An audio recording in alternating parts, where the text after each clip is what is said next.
Konnichiwa minasan, selamat datang di konten Budaya Kerja Negeri Sakura. Tempat kamu bisa belajar budaya kerja Jepang tanpa harus pusing di luar.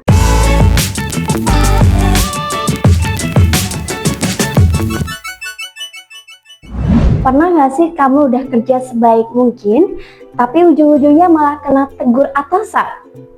Bukan karena hasil kerja kamu yang buruk, tapi itu karena kamu enggak laporan. Waktu pertama kali aku magang di Jepang, aku pikir kerja dengan cepat, selesai tepat waktu itu sudah menjadi hal yang penting. Tapi ternyata di sana ada hal yang lebih penting, yaitu kamu harus lapor, menghubungi, dan berdiskusi. Dan dari situlah aku kenalan dengan salah satu budaya kerja yang penting dalam dunia kerja Jepang, yaitu budaya Horenso. Horenso. Mungkin kedengarannya mirip seperti nama sayur, tapi memiliki arti yang berbeda.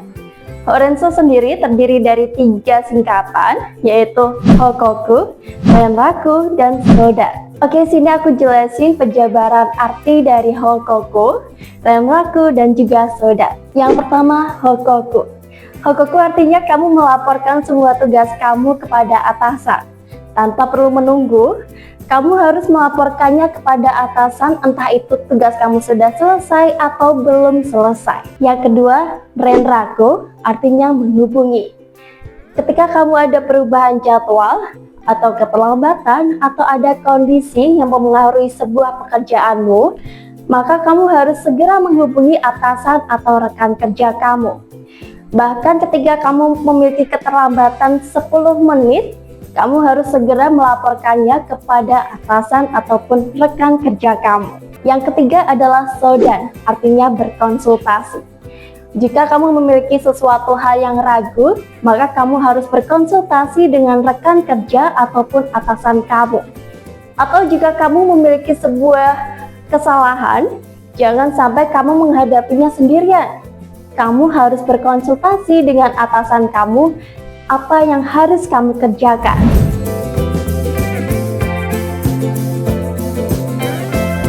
Bayangin deh, Horenso itu adalah sebuah GPS sebagai atasan kamu.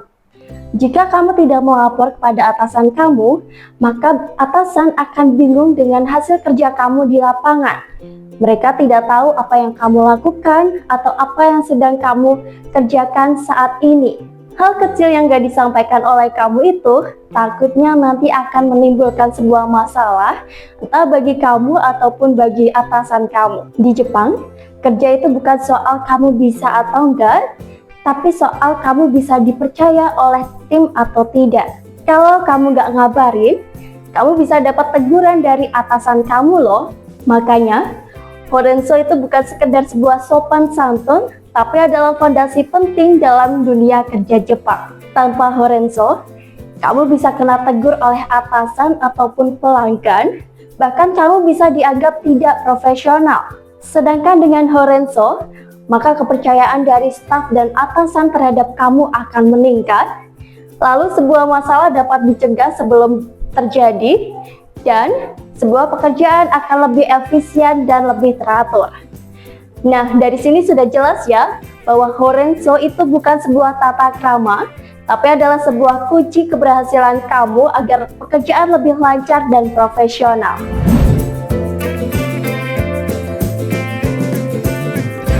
Horenso sendiri bukanlah sesuatu yang kamu kerjakan di akhir pekerjaan, tapi perlu kamu lakukan setiap saat. Kamu perlu melapor di saat pekerjaan sudah selesai atau sedang dikerjakan atau terjadi masalah. Kamu juga wajib menghubungi ketika ada perubahan jadwal, keterlambatan, atau ada kondisi yang mempengaruhi pekerjaan kamu. Dan kalau kamu merasa ragu atau kurang yakin dengan keputusanmu, maka kamu harus segera berkonsultasi dengan atasan kamu. Semakin cepat kamu melakukan Horenso, maka semakin minim resiko miskomunikasi, kesalahan, dan bahkan komplain dari pelanggan. Supaya lebih jelas, yuk kita dengarkan contoh nyata dalam dunia kerja perhotelan.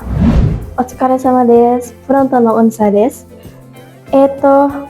6065節のお客様から浴室に汚れが残っているとクレームが入りました。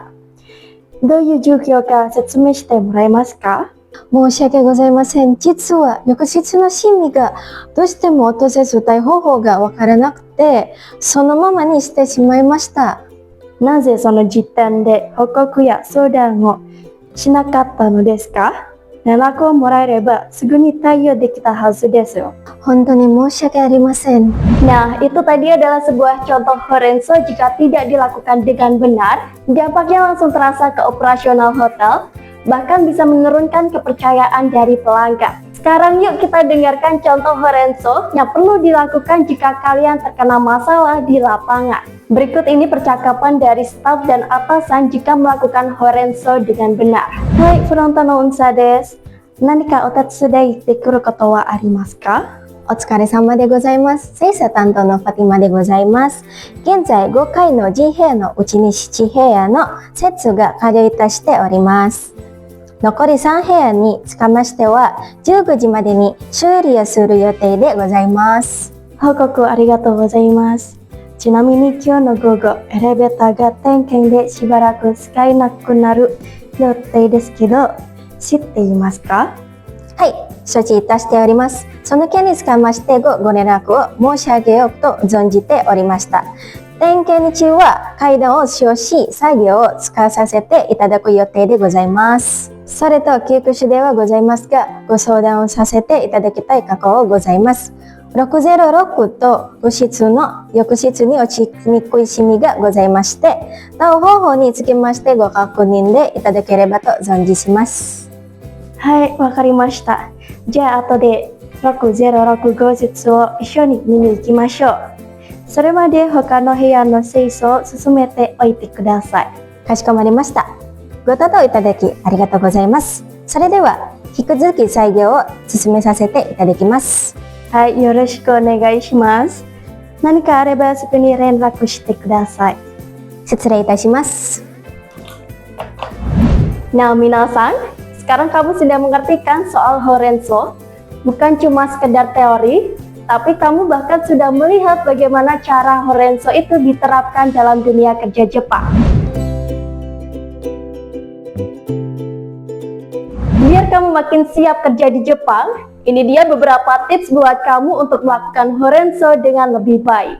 Yang pertama, manfaatkan momen-momen penting. Gunakan waktu kamu untuk melapor, bahkan sebelum bekerja, saat bekerja, ataupun sudah bekerja. Saat melapor, kamu bisa bilang, Honjitsu no sagyo ga owate orimasu.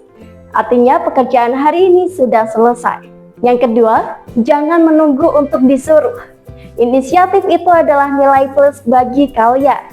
Nah, kalau kamu menunggu atasan bertanya ke kamu terlebih dahulu, artinya kamu itu dianggap sebagai orang yang kurang aktif.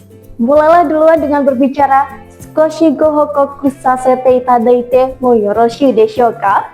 Artinya, apakah saya diperkenankan untuk memberikan sebuah laporan? Yang ketiga, jika kamu ragu, maka kamu harus berkonsultasi. Daripada nekat atau salah ambil keputusan, maka kamu harus bilang, Ima, Skoshi go soudan sasete itadaite mo yoroshiu deshou ka? Artinya, apakah saya diperkenankan untuk berkonsultasi sekarang? Yang ketiga, kalau ada perubahan jadwal atau ada keterlambatan dalam pekerjaan kamu, maka kamu harus menghubungi atasan kamu.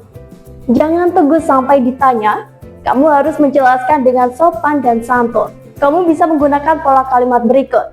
Di awal kalimat, kamu perlu meminta maaf. Moshiwake gozaimasen, lalu sebutkan alasan dan juga kondisi saat ini. Lalu sebutkan jadwal lama dan juga jadwal baru, diikuti dengan Niheiko sasete itadakimasu. Berikut adalah contoh kalimat yang bisa kalian gunakan.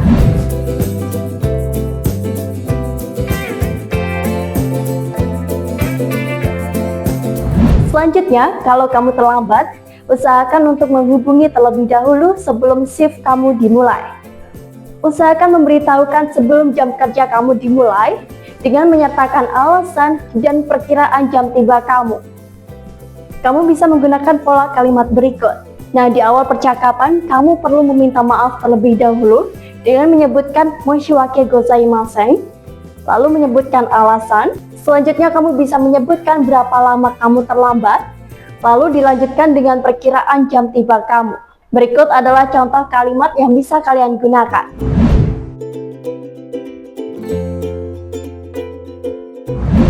Selanjutnya, kamu perlu menjaga komunikasi tetap singkat dan jelas. Nggak perlu panjang lebar, kamu cukup fokus pada hal penting terhadap kondisi, kebutuhan, dan kondisi saat ini. Tips terakhir yaitu gunakan bahasa yang sopan. Meski kamu melalui telepon atau berbicara langsung, usahakan gunakan dengan bahasa yang formal. Jadi minasan, dari semua yang kita bahas tadi sudah mengertikan bahwa Horenso itu merupakan fondasi utama di lingkup dunia kerja Jepang. Bukan hanya sekedar formalitas, tapi juga menjadi kunci agar pekerjaan kamu berjalan dengan lancar dan tetap profesional. Kalau kamu tertarik untuk bekerja atau magang di Jepang, yuk biasakan gunakan Horenso mulai dari sekarang agar nantinya tidak kaget saat kerja di Jepang. Terima kasih sudah mendengarkan episode kali ini. Jangan lupa share ke teman kamu yang ingin berangkat ke Jepang. Jangan mata nih minasan.